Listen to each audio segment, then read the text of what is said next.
Welcome to ShovelTalk, a podcast for economic developers. From your friends at the Golden Shovel Agency.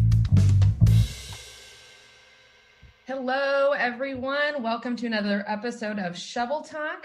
Before we dive in and introduce our guests, Bethany went on a little trip with her 7 kids, and I want to hear about that little trip to New York and Philly. Tell us about how that was.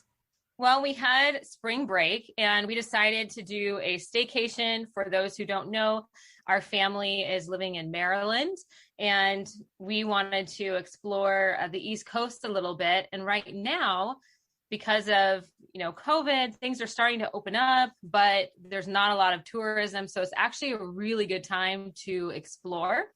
So we decided to brave it and take the 7 kids to New York City, take them to Manhattan. Obviously, we were all wearing masks, but we had not taken all the kids before because, as one might imagine, taking 7 kids to Manhattan has the potential for being a little bit stressful.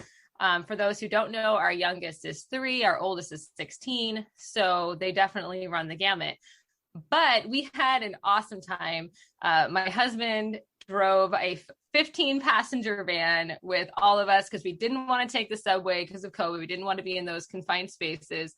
And he definitely is a trooper because the van was too big even for the parking garages. So we had to we went to Times Square. We tried to get into a parking garage and they shoved us out. So we had to back up all the way out of that parking garage into a very busy Manhattan street with me standing behind the van trying to block the cabs from running into us at the same time. And you guys are married after this. Yeah, no, my husband's awesome. He was totally cool with it. But no, it was so much fun. We went and ate in Little Italy, which we love Little Italy. Again, first time actually taking the kids. We were the only family in the restaurant. They were so nice. And I think just really happy to have people actually there eating. And we just had a great time. Walked around quite a bit. And then we were also able to be on the Jersey side where we could kind of see the Statue of Liberty and get the whole views for the family. And the park was very beautiful. And then we also, as you mentioned, took the kids to Philly and walked around all the historic places, which was awesome. Again, there was literally nobody there. So you could walk right up to Carpenter's Hall as an example and talk to the kids about the history. And we weren't able to tour things, but fortunately we're enough history geeks ourselves where we could actually provide that information to the kids. Ate some Philly cheesesteaks out on a sidewalk. So it was awesome. It was a great time. I definitely recommend people to safely get back out there. Because again, with outdoor dining and wearing a mask, we felt pretty safe the entire time. That's awesome. So New York is on my list. It's actually what I'm considering doing fairly soon. So I'm curious, with the restrictions, what was that was like as far as going out to eat somewhere, what measures did they have in place, that kind of thing?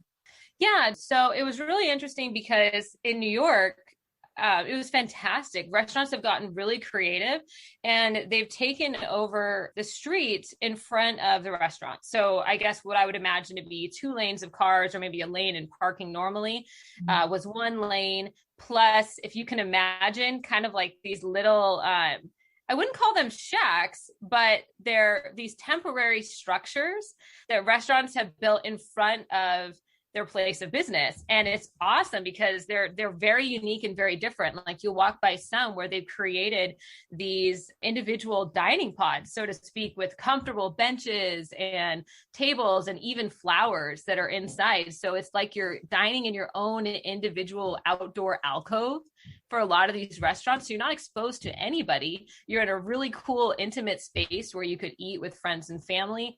And you get the experience of having fantastic food without any of the COVID risk. For other restaurants, like where we ate at, they have plexiglass barriers in between each of the tables, even if they are in an outdoor space. So again, they've taken a lot of precautions in the city to keep people safe and still allow them to have that dining experience. So I highly encourage people to go and check it out. I mean, I can't imagine you being any more safe than being in your own pod on the street, dining from fantastic chefs. So do it. Awesome. Very cool. All right. Well, we have an exciting Couple of guests for you today. Molly and Tom LaFleche, owner of Brunsons Pub. They're in the Minneapolis-St. Paul area. I'm going to let them introduce themselves momentarily, but we're very excited to have them here today because as the economic development community, we talk quite a bit about how to help our small businesses and especially right now, our main streets to thrive. In the wake of COVID-19, we know that small business owners have definitely faced unprecedented challenges. And as we look at ways to strengthen them, because they are such an important aspect of our community, it's important to hear from those businesses themselves. Molly and Tom not only own a Main Street business, but they're also actively involved in supporting the small business community. So their perspective, I think, is unique, and I'm really looking forward to hearing their thoughts and insights. In addition, we have our Main Street webinar that has fantastic information from several guest speakers. So if you missed that, be sure to listen to the recording as well, where you can hear from people across the country as they share their insights and solutions for how we can help businesses like Brunsons Pub to be even more successful. So Molly and Tom, would you mind introducing yourselves and saying hello? Hi, I'm Tom LaFleche. I own a pub on Payne Avenue in St. Paul called Brunsons. We've been open for 4 years, and it's always a challenge and a blast. And I'm Molly LaFleche, and I am a financial advisor and also help Thomas run the pub a little bit. And we're involved in the local area, mainly the Payne Arcade Business Association. And I'm currently serving as the president of that organization. So we keep busy. So can you tell us a little bit about the history of Payne Avenue? Payne Avenue, we believe, is an area that a lot of migrants came to in the 1800s and 1900s. There's different pockets of different cultures in the neighborhood, whether an area be Swedish or Polish or Italian or Irish. So Payne Avenue has this history of people coming over from different countries and settling here and working. And it's always been kind of a blue collar neighborhood for a long time. Industry was huge. So Ham's Brewery was there. That's where the majority of their production was out of, off of Payne Avenue. Whirlpool was there, manufacturing appliances. 3M was there. So a lot of big places where there's a lot of probably blue collar jobs, which lent itself to a lot of bars and saloons on Payne Avenue. So we picked up one of those and opened it back up and are trying to, to serve some good food on Payne Avenue still. So Payne Avenue, it kind of took a little bit of a hit once all those industries kind of left. So Ham's closed up. 3M moved their production out to Maplewood. Whirlpool also moved. So the neighborhood kind of went through a dip of not a lot of jobs and it got a little tougher, I would assume, and a little poorer during that time. So, but now we're hoping it kind of gets back going. So, and it's always remained that place where people come, back way in the day, it was the, Irish and German and whatnot. Now there's a lot of Latino culture there, a lot of African-American, East African, so it's remained that really eclectic kind of just, melting pot place, which is really, really cool. And I think the restaurant scene has always kind of reflected that, even as it's changed throughout the years. Yeah, and we're no Payne Avenue historians by any means, but we know that there's a lot of pride on Payne Avenue. A lot of people really have a connection to it, whether they grew up there or they remember going to the bakery and the bank and the market or getting their dad out of the bar because he had to come home for dinner. There seems to be a lot of people that really, really enjoy it. So, and we hear a lot of great stories of the history of Payne Avenue in general, and our former bar was called Schweitz's back in the day. So we hear a lot of Schweitz's stories. So you can just still feel that pride kind of all throughout the area and the neighborhood. We know you wanted to change the name, but why did you choose Brunson's Pub for your new name? Benjamin Brunson was a land surveyor. And he lived right around the area, right on his house is still standing. It's the oldest brick house still standing in St. Paul, supposedly on Brunson Street. And so he lived in the area. He was buddies with James J. Hill and Alexander Ramsey and all that. But he was responsible for kind of platting out, a lot of St. Paul, Minneapolis, the different streets and whatnot. And so we assumed he frequented the saloons and the spots along Payne Avenue after his workday. And as we were doing some research on the history of the area and whatnot, that was just one of the, Benjamin Brunson. He's famous, but not at all, right? A lot of people know James J. Hill and Ramsey, but I hadn't heard of Benjamin Brunson at all. So we just, it kind of had a ring to it. It had a ring to it. Brunson's Pub, as we looked at bar and grill, tavern, saloon, pub, the meaning of the word pub was important to us. We wanted it to be that public house that's open to all. So Brunson's Pub. It had the neighborhood tied to it, and it had the St. Paul history to it. So. Yep. So yeah, it's tied to everything. Yep. So there's a chance that he would have been the one who planned Payne Avenue then anyway, right? Yeah, definitely. I mean, I know a buddy of ours owned a duplex about a few blocks away, and there was a property line dispute between them with a retaining wall, and they pulled up the property records, and Benjamin Brunson signed off on it. So nice. So he's kind of like that quiet guy that was just everywhere. Definitely would have been a fixture at the pub. We think so. Exactly. Cool. And he's part of our logo now. It might not actually be him, but our logo is an image of a man with a beard looking through a really old school land surveying piece of equipment. So that's where the logo kind of comes from. That's cool. And if I remember correctly, you both have some personal history with that pub as well, right? Yeah, me a little bit more so. So I grew up just blocks down the street from where the pub's located. And our family was friends with the Schweitzes. So I was a little kid running around Schweitz's bar, young when I shouldn't have been probably, but it's kind of where I grew up. And so I kind of moved away.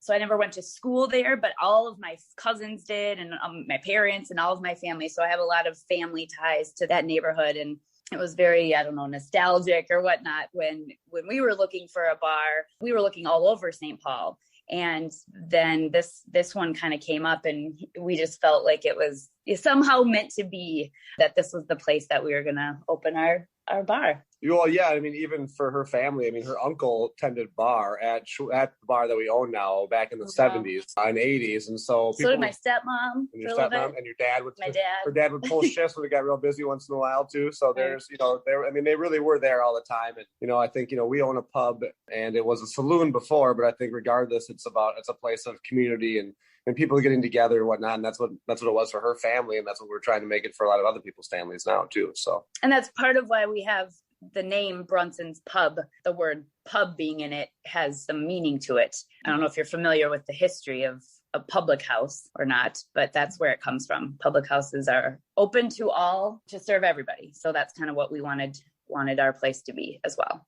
And I don't have a history even close to what my whole family history is with the pub. So it's I just knew that it was a place that was near to the Murphy's heart. So I think it just felt that much better to go in there. Mm-hmm.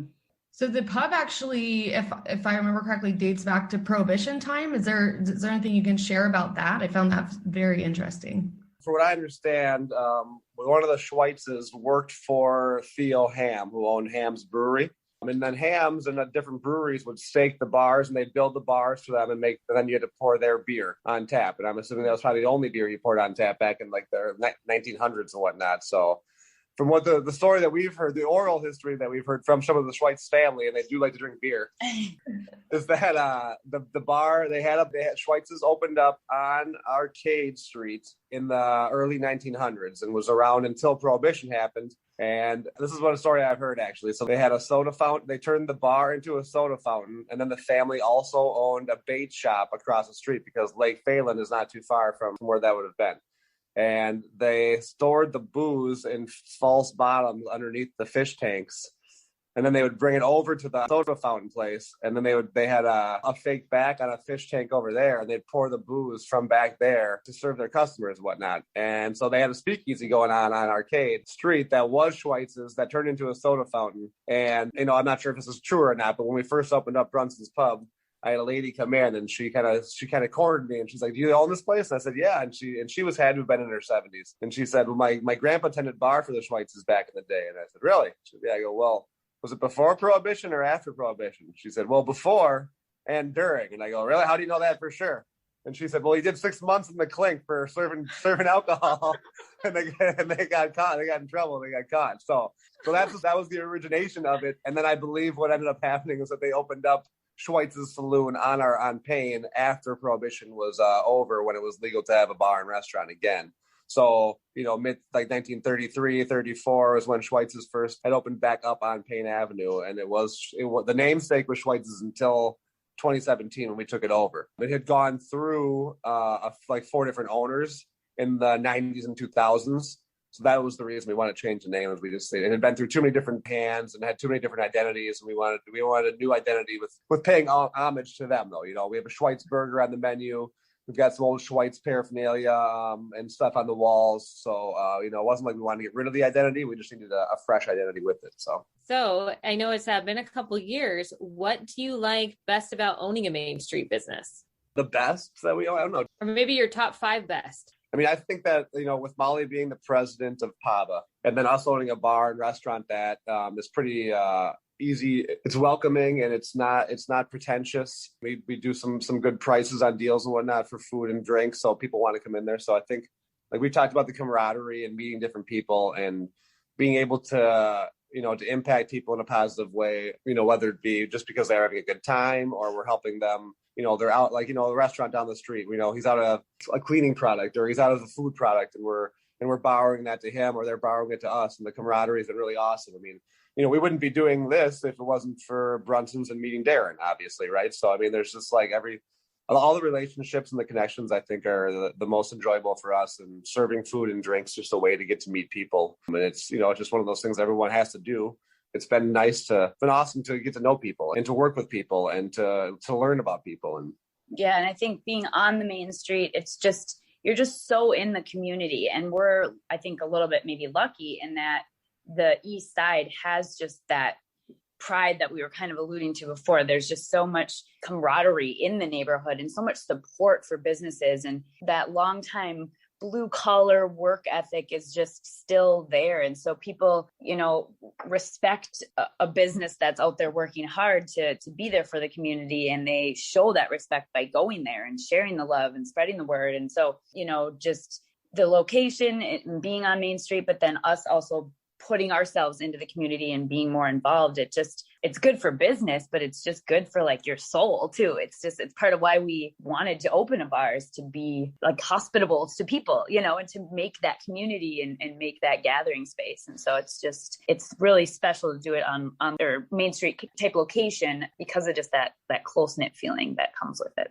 Well, and I think too, we see Payne Avenue, and it's our Main Street, and we've got a lot of pride in our Main Street. And so what can you do to make it better, So we have a lot of our meetings with the business association and whatnot are things that we can do to improve the avenue so everyone has a chance to be more successful and it just looks better for the community. We were doing an Adopt-A-Block program where we were trying to get business owners to clean up their block to make sure all the garbage was off and all the recycling was picked up and things like that. And so you just try to look at ways of how can we all be better, I guess, in a cost-effective manner, because none of us are rich, though.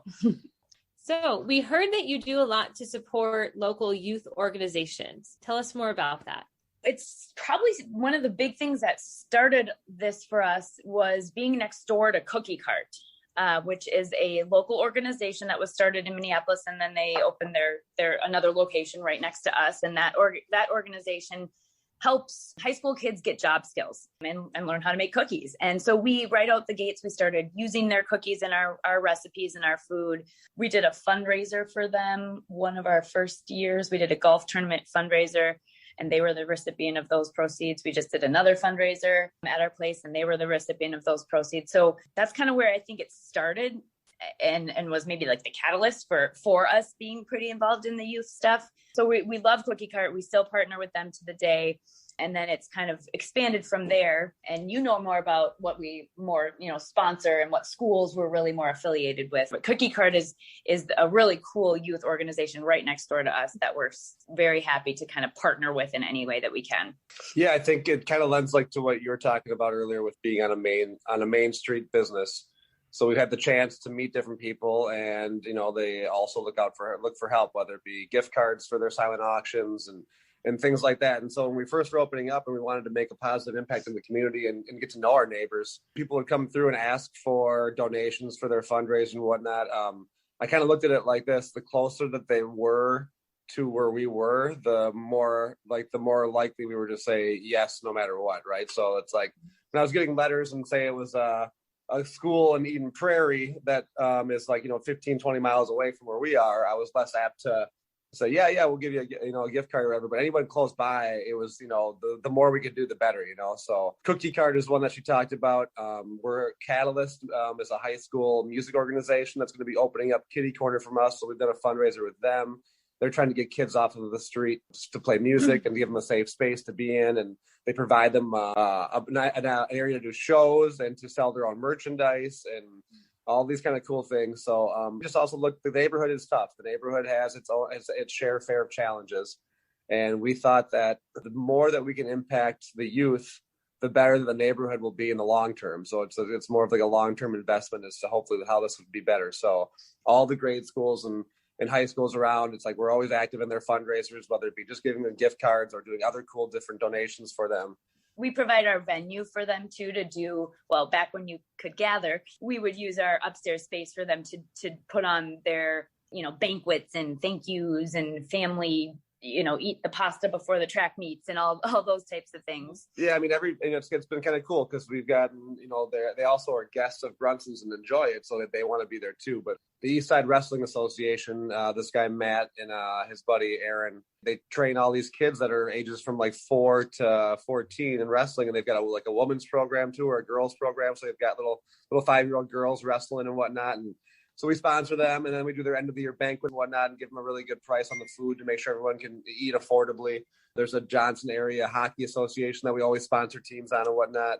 There's a Parkway Little League baseball that we put our sponsorship over there as well. So it's just one of those things where a lot of them do their banquets at Brunson's afterwards. And we try to give them as fair a price as we can to make sure that all the families can afford to go to it and to enjoy some good food and whatnot. So, a lot of the youth organizations around. And then there's other ones that we also have helped out that aren't youth organizations as well, for sure. But yeah, one of the things we're kind of proud of is in 2019, Christmas time, we did a snowflake drive, a fundraiser where we engaged with the local schools and daycares and asked them to make snowflakes of any sort. And so we got tons of snowflakes. We got snowflakes mailed from schools that we had never heard of because the word spread.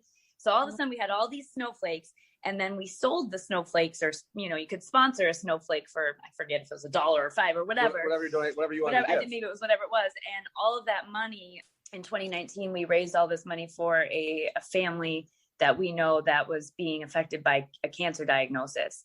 It was that family was so grateful and surprised and just beyond words about that. And it was really, really special, just like the community involvement and the warm fuzzies that it brought up. And that was 2019. And we didn't actually do it in 2020 because we weren't, obvious reason. It was a little bit weird, right?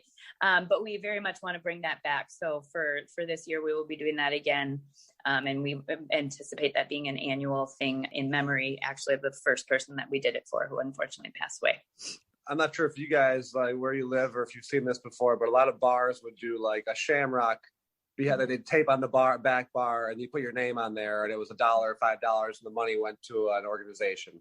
Or like even the Vikings do like Vikings horns, the Minnesota Vikings, and that's for their youth organization. So we did snowflakes, and we just figured if all these different schools and kids cut snowflakes, they would all be different snowflakes, which like a snowflake is, it had a different thing. So people got the chance to sponsor that by putting whatever money they wanted to. And then we would tape it and put it behind the bar. So our whole bar was decorated with snowflakes in the wintertime that were all different colors and shapes and sizes and stuff like that. So it was kind of cool. And all the money went to the family. And people wrote little messages to like the recipient, even if they didn't know them, and it was really cool. Very special thing. That's awesome. And, I have to interject and get on my soapbox momentarily, but what you guys have talked about as far as your involvement in the community is exactly why we wanted to have you on for this podcast today, because you are representative of so many of our Main Street businesses throughout the country that are so actively involved in a critical part of our community, from providing the point of gathering, as you mentioned, to bring people together so we can have relationships with our friends, our families, our neighbors, make those connections to your actual giving back, with helping the local schools and organizations, and even being a place for people to gather, on that larger level with your banquet space. The point is that without pubs like yours, we miss out. We miss out on those opportunities to be together. And it makes our communities better when we have small businesses like yours who are actually present in the community and involved in the day-to-day versus far away, shareholders that maybe, they don't know about that elementary school kid or that 5-year-old wrestling girl who's kicking butt on the mat. They don't know about that because they're too far away. So thank you for sharing that. I think that's a really important takeaway for anyone listening. That's one of the reasons why it's so important for us to continue to support our small businesses. Yeah, we're not the only ones that we can point to on our avenue or in our area that are doing the same type of stuff with us. So I couldn't agree more. I truly feel most entrepreneurs that are, small business like this, they really do. They're there because they care and they want to make it better. So I've been looking at your menu and I wanted to talk a little bit about your food. Can you tell us about your chef? And I read that you put out food of different cultures and techniques. I'm curious how you bring that together in one menu and a little bit of background on your chef. Yeah, Torrance is he's awesome, and he has far exceeded any expectation we had of him and what he brings to Brunsons in the community and whatnot. So he's originally from Mississippi. He did some traveling and worked in some kitchens in North Carolina. He was in St. Thomas, British Virgin Islands. He was Minnesota, obviously. He's from Mississippi, so he worked at some places in Mississippi. But yeah, he is really, really passionate and is very educated in the culinary world and the flavors. He's got a great palate. His flavors are amazing. And I met him working at a bar I worked at for a long time, or I actually met Molly at the same bar. That's how we ended up together. So he worked across the street from where I was working at another restaurant, and they closed before we did. So I would always see him at the place I worked out after his shift. And I just loved his personality. He would come in and be very gregarious, and he was very hugging people and giving them a good firm handshake and whatnot. And I liked that about him. And he didn't really have free range of the kitchen there, but I knew that they were a very, very busy restaurant all the time. Their food was talked about all the time, and so I knew that he had some skills and whatnot. And so we just talked about, someday I'm going to open a bar up and it's going to happen. And he's like, well, someday I'm going to be the chef at that bar. And then someday came, and it worked out to the point where he started off there, and you never know, it's a relationship. So you're not sure if it's going to work for the long haul or how long it might last, but you just hope that it's good when it is there. And so 4 years in, it's still going really strong. And we love him, and we give him he's got a lot of autonomy, or I'm not sure if that's the right word. Yeah, I think an original menu development was, all of us were very involved. We had some ideas of what we wanted on the menu, and then he had some ideas of things that we wouldn't have even known or thought of that he wanted to bring to the menu, and it all worked. I mean, everything he suggested we ate and was delicious. Everything that we kind of suggested or wanted, he probably delivered on it more than we expected, and so we've very much given him like full autonomy to create the flavor profiles and things like that. We all just collaborate too, though, it's a very positive, collaborative way we approach our new ideas and our menu. Yeah. I mean, like for our food on the menu and whatnot, he is from Mississippi, so there are a few items that are a little more Southern influenced, in my opinion. But we collaborated on what we wanted to do for the food, and it was very fun because it was like, I think we should do this. Yeah, what about this? And we would just throw ideas back and forth, and we were really cohesive with what we figured would be the best thing, as opposed to one person being like, well, I think it should be like this. And the other person, I don't think it should be that way. We really worked well together. Mm-hmm. And so he's got an interesting personality in that he'll even say, he's like, I won't be offended if you don't really like my food. He knows what's good and knows what he likes, but he knows that everybody's palate's different too. So he just has that really open-minded kind of approach to it, which is really helpful. And I haven't worked with a ton of chefs, but I know that they're not all like that, so it was really just kind of a good personality fit, because that's kind of how we are too. But, what's going to work. We don't, our idea might not work. We're open to that changing and whatnot. So it just worked. We all just work really well together. Well, I tell you that the fried chicken sandwich is that is what I think I would want to try on a pretzel bun. Oh man, that sounds so good. And Chef will tell you he's very proud of that particular recipe in terms of fried chicken. Really? That is how they do it in the South. There's nothing extra fancy. That is just like that's how it's done. So he would want you to try that. Well, I'm sad that I live so far away. I think I might have to make Minnesota my next place to live after I'm done here next. Come soon. Summer's approaching. A little different of weather, that's for sure. So do you actually source any of your products locally? Can you tell me a little bit about that? We do, yeah. We definitely have a handful of purveyors that we get local produce from. Our honey is from a company called Bear Honey that's local. In the summertime, we're buying as many vegetables and whatnot that we can locally grown. So, and then like seasonings, some local sauces and seasonings and things like that. We kind of look for smaller people to partner with like us that, that we can, provide a good product for and whatnot, and so and then I get our specials too. We'll incorporate a lot of different things that it's like, hey, this person that we know has some scorpion peppers, so let's make a Jamaican jerk sauce and do a jerk chicken sandwich or whatever, So kind of like, hey, what do you have? And we can kind of create from there. We do get some of our stuff food wise, some locally, and then spirits and beer wise and soda wise too. We're buying local stuff. So Liftbridge is a beverage company that's out of Stillwater, which is not too far from us. So we always have one of their beers on tap. They've got all natural sugarcane sodas. So we've got a few of those sodas from them as well. A lot of the breweries that we have on tap are going to be from St. Paul or from Minneapolis or a surrounding suburb. Spirit-wise, there's a few different local distilleries that we buy their products from and then showcase them on our cocktail menu and whatnot too. So same idea as you get the big conglomerate company, which is not going to go away. That's going to have, the best deals on the vodka, the best deals on, you name it. Then you got the local guy that's working really hard to provide something more artisanal and something that they're proud of. And so we want to support them as much as we can. And speaking of spirits, you have also a very interesting drink menu. So I've got to ask about this Moscow Mule on tap.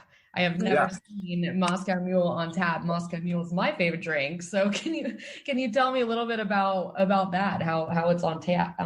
Yeah, luckily we've got a lot of people that are local that are very, very smart. And a friend of mine is a really, really great craft cocktail mixologist. And we had seen it done before. So he helped us with the recipe. And we home make a ginger syrup. So we shred fresh ginger and cook it down for over half an hour with sugar and water, strain that. And then we make a citric and malic acid solution to give the cocktail like that tartness that you're used to from maybe some fresh lime juice in there or whatever. And then we put vodka in there. And then Tattersall's, who we mostly use, it's a local distillery. And they make a bunch of different flavored cordials. And we put some of this blueberry liqueur and cranberry liqueur in there. And so we put it all into a little soda keg or a pony keg, they're called. Shake it up. And then we have two different things downstairs. One line comes in and it actually carbonates the cocktail. So we have to let it sit on there for 36 to 48 hours where it pressurizes the cocktail. So when it's served to you, it's got the fine little bubbles coming up of carbonation. And then the other line down there just makes the cocktail come up through the line into the tap system or whatever. So when you order a drink, all we have to do is literally pull a tap handle and you've got this kind of really cool, hard worked out cocktail that's just in front of you in 2 seconds with a lime on it and sip. And so different flavors all the time. We've done a vanilla cranberry. We've done watermelon. We've done just straight blueberry. And we've got probably a rotation of 8 to 10 different ones that we're always just kind of playing with and doing different stuff with. So that's awesome. Very cool. Yeah, I love the flavored Moscow Mules. That's really cool. And I'm a big DC Comics fan. So the Green Lantern drink. Yeah. Our listeners, if you're anywhere near these guys, you've got to go in and see their drink menu. It's pretty cool. Thank you. Yeah, I mean, I grew up behind the bar in the restaurant industry. So the craft cocktail part of it is I think part of my creative expression of the restaurant. And it's also really fun. Mm-hmm. I'm a foodie. What can I say? No, it's great. Well, yeah, and I think I'm not, just to touch base on the chef and the food too. The Hoppin' John salad has been really talked about a lot in our restaurant, and that was something that I would never have ever dreamed of putting on a menu. but he really wanted to showcase it because it's from where he is. And it's this really cool salad where typically collard greens are going to be braised for hours to cook them down to be edible. And our Hop and John salad is collard green based, and the greens are raw when you order it. And we saute that with rice and cherry tomatoes and onions and roasted corn and a black pepper vinaigrette. So the greens literally cook down for the 10 minutes before you get it. And it's such a cool, unique hot salads. There's black-eyed peas in there as well. And our pulled bacon, our signature pulled bacon item. And we do pulled bacon. So it's something that he had tried to get on a few different menus at restaurants he had worked at and never had success. But with the pulled bacon and the vinaigrette that he did, when we ate it the first time, I'm like, that is just dynamite. And it was showcased as a top 10 dish in the Twin Cities the first year that we were open. And it's something that I think that, like, when you're proud of something and you want to show something off, there's that, it's there, it's doing well. But then for also to get recognition was really cool. So that's like one of the little Southern flares that he puts on the menu that was, just kind of blew our socks off. It was just such a cool thing. So sounds delicious. It is. It is. It's super good. I did not even really know what collard greens were, nor did I think I would ever enjoy them. And it's probably my favorite thing on the menu. Well, I love collard greens and I haven't tried them that way, so I'm down. There you go. Should be. Well, you guys, obviously you're very busy with the pub. We talked about your community involvement. And in addition to that, Molly, you're a financial planner. So with everything that you have going on, I guess what has motivated you to get involved to such levels? It's not exactly like you guys are sitting around on the couch watching TV with nothing to do. You got a lot going on. Yeah, for me, I started my financial planning business like 16 years ago now, something like that.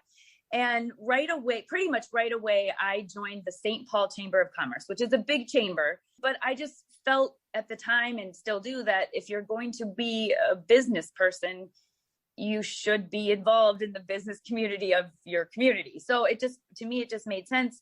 And, meeting people is relationships. That's what it all comes down to at the end of the day. And what better place to meet other businesses than a place that they're all hanging out at. So I was involved in the chamber, and early on was involved in the young professional kind of arm of the chamber, which I think really just got me more comfortable with those types of things. If it's a typical St. Paul chamber, it's, there's a lot of 40, 50, 60-year-olds, and I'm some 20-year-old, starting out in business. And it was just, it made it more comfortable, more approachable.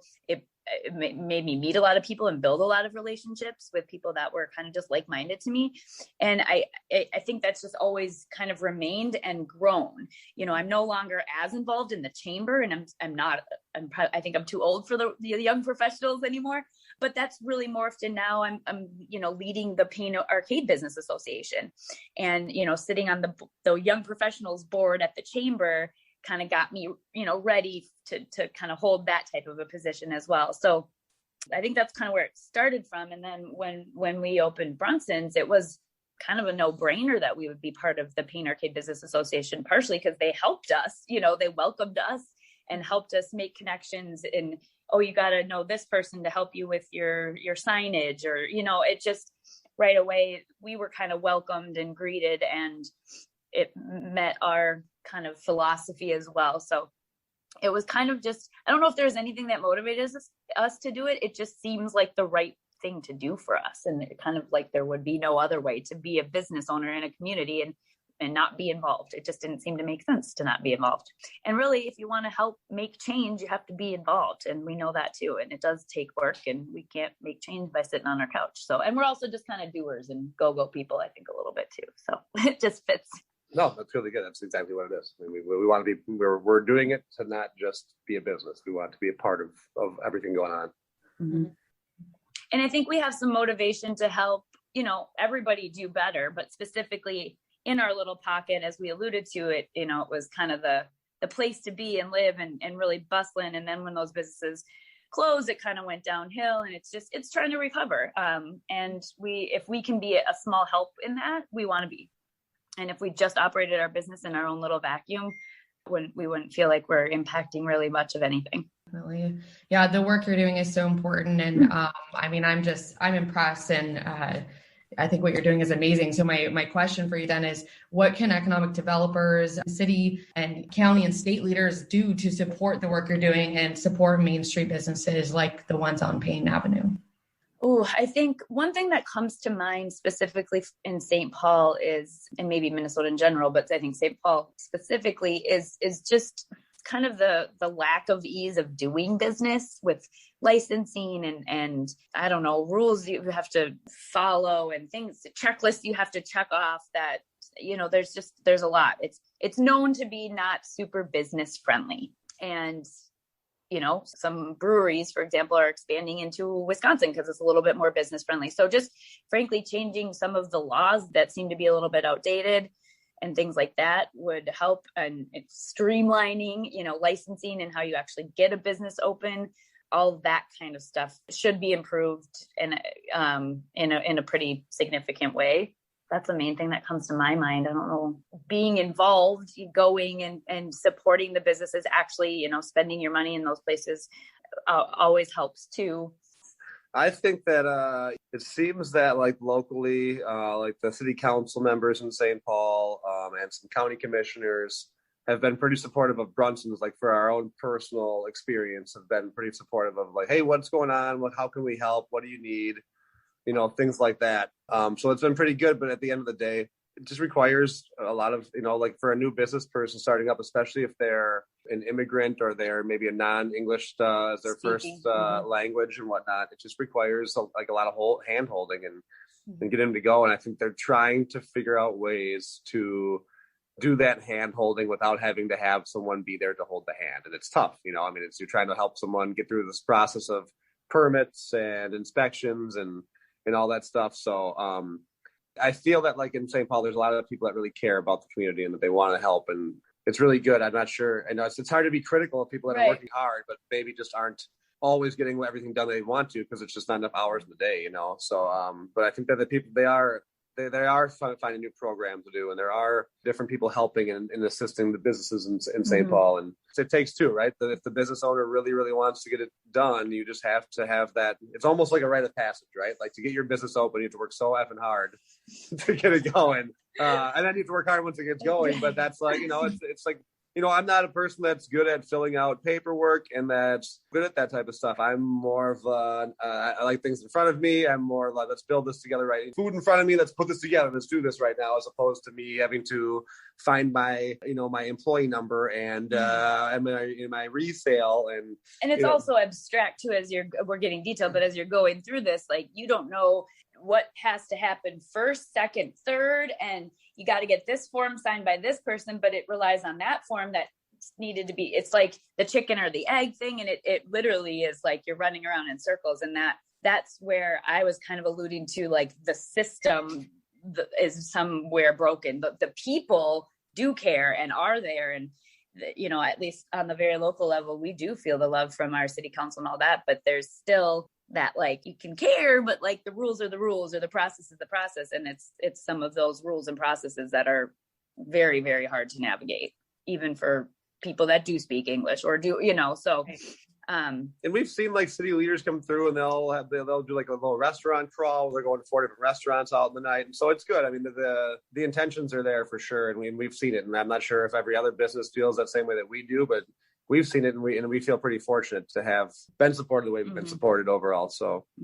So it sounds like you feel that there's definitely a supportive environment for businesses, but if there was anything that leaders could do to help things, it maybe would be to streamline the process and make it more clear as far as how to get everything started for your business and what steps to take. Am I hearing that correctly? Mm-hmm. Yep. Yeah, and it's not as much of even a critique, because it's just there's the fine line between how much taxes can they get out of us to have the person that's down there to help you open up your business. It's the money's got to come from somewhere. But yeah, I think it's if somebody went through the process, like a mock starting a business, like finding your space, renting at least, like doing the fixing up to it, the codes, the grandfathering in of the laws. If they actually started, mock it out and see what it takes and see all the back and the forth and how much, you have to go down to City Hall for one thing where everything else can be done online or whatever, so it's actually when you sit down to do this stuff is where it's kind of just, I don't want to say a mess, but it's hard. And it sounds like we're probably more talking about starting up the business too. And I guess like, continuing the business. I mean, doing different, like, so they can support us through doing different events. And I know right now in St. Paul, a point of contention is that there's a lot of police required to be at different events, and then you pay them an hourly wage, and their hourly rates go like over doubling, I think, like next year. So it'll be a lot harder for small businesses to create a community event because the cost will go up on that part of it alone too. So figuring out a way to, they're trying to figure out a way to not have to charge you that much money to have that, but it's not a necessary element that your event, it'd be something that they could do. That's a great point. Yeah, we're trying to put on things like parades and just community events, and now we're struggling it's always a struggle, but to know in this environment how much extra cost that's going to be and how much extra this or that, that's hard. Take away the unknowns. Yes, as much as possible.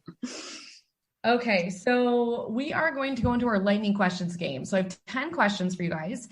I am going to ask you them, and you just answer as fast as you can. And I think this will be the first time we do this with two people, so this will be fun. So just are we competing with each other or what? Let's see who can answer first fastest. I don't know. Okay. All right. What was the last book you read? That I finished? Or what you're currently reading? Love in the Time of Cholera. Ooh, I have that one on my list. I have not read a book in a really long time. You're reading a book right now, kind of. Okay, what is that? Aren't you reading the Shoe Dog Millionaire or whatever? Yeah, that's like 3 years. Slum Shoe Dog. Anyway. Okay, I've been working on the book I'm on for quite a while. Favorite podcast? Right now, it's called, can I swear? It's called No Fucks Given. Oh, I love it. Sarah Knight. I love it. Just started in February this year. It's fantastic. I don't listen to podcasts.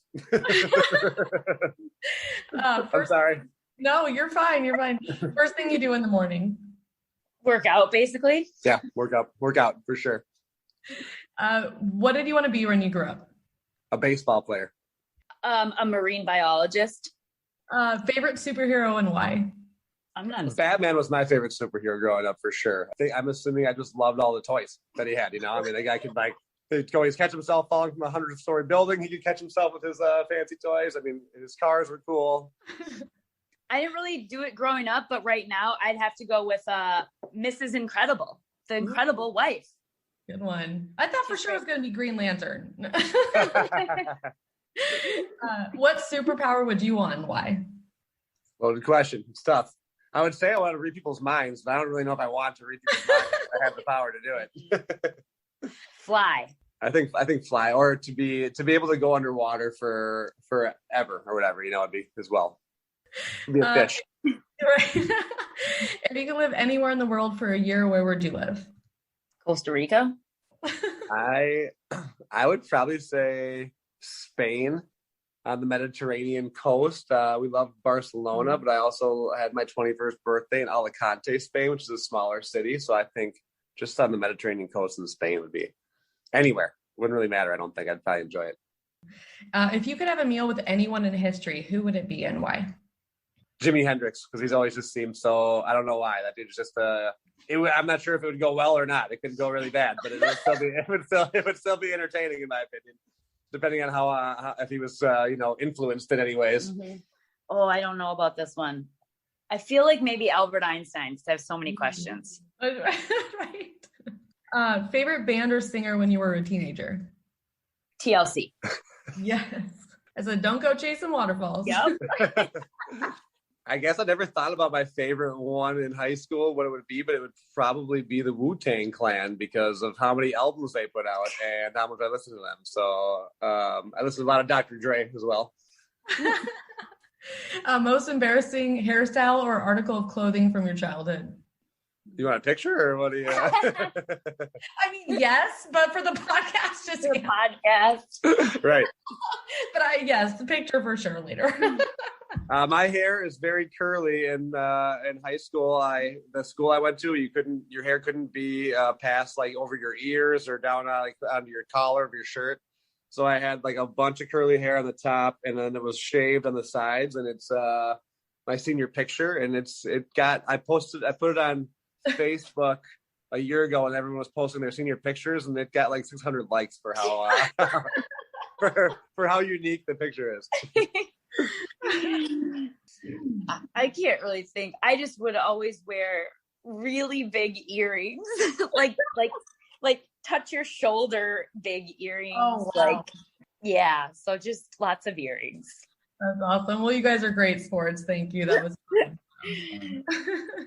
So Molly and Tom, it's been so great having you on the podcast today. Thank you so much for sharing everything with us, from your pub and your menu information to the work you do in the community. It's been absolutely inspirational having you here today. And thank you. Thank you. Thanks guys. for having us, you guys. We appreciate it. It's been fun. Well, thank you again, everyone, for listening today. And thank you to Tom and Molly for joining us on this podcast. It was a really fun discussion, and we do encourage everyone listening to spend some time this weekend going and supporting a local business in your own backyard. As for Brunsons, anyone who wants to learn more about them can visit brunsonspub.com. They are also on Facebook, Instagram, and Twitter. Have a good day, everyone, and we look forward to hearing from you next time.